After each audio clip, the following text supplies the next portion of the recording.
ते करा, पण जिथे जिथे व्यवस्थेच्या विरोधात लिहिलं जातं त्यांना जगूच द्यायचं नाही, त्यांना ठार मारायचं किंवा असं एकदम भयावह वातावरण करायचं की कोणी बोललंच नाही पाहिजे, असं तुम्हाला का वागावं असं वाटतं? ज्यांना जे विचार मांडायचे ते मांडण्याचं वातावरण वगैरे काही नाही. भीती तुम्हाला आहे. जर तुमचे विचार खरोखर खरे आहेत ना, सत्य आहेत, तर बाहेर असेच फिरा ना. तुम्ही संरक्षणामध्ये फिरता, श्याम मानव संरक्षणामध्ये फिरता, काय आवश्यकता आहे? आज आम्ही हजारो लोकांच्या ठिकाणी कुठेही संरक्षण घेत नाही.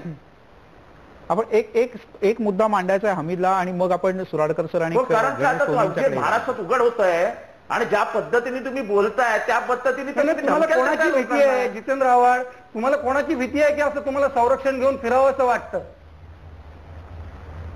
मला कोणाची भीती नाही, तुम्हाला समाजाची भीती वाटते, कारण समाजाच्या बद्दल विचार तुमच्या मनामध्ये आहेत.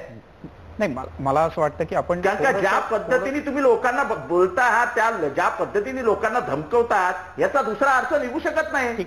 स्टार माझाचं शौचन नाही की ते तुम्हाला रोखू शकत नाही, तर अशा पद्धतीने फक्त जैशे मोहम्मदचा कोणीतरी नेता, एलटीटीईचा कोणीतरी नेता हे अतिरेकी संघटनाच बोलू शकतात. ज्या पद्धतीने तुम्ही धमकवताय लोकांना की तुम्ही एकटे फिरून दाखवा. आपण याच्यातले दोन अँगल फक्त समजून घेऊ. एक, हमीदला आधी मुद्दा मांडायचा आणि आपल्याकडे आता फक्त 3 मिनिटं शेवटची शिल्लक आहे.